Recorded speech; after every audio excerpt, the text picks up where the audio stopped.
Welcome to Drawliper channel, and in today's video I am going to show you how to change app screen grid in your Android phone.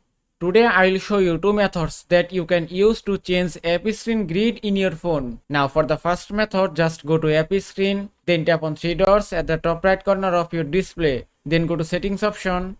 Now from here go to app screen grid. And here it is. Now from here you can change your app screen grid, and at the bottom you can see four options: 4x5, 4x6, 5x5 and 5x6, and you can set any option as you want. If you want to set 4x5, just select it, then tap on done, and it's done. Now you can see your app screen grid has been changed successfully. Now for the second method, just touch and hold on the home screen, then go to settings option. From here go to app screen grid.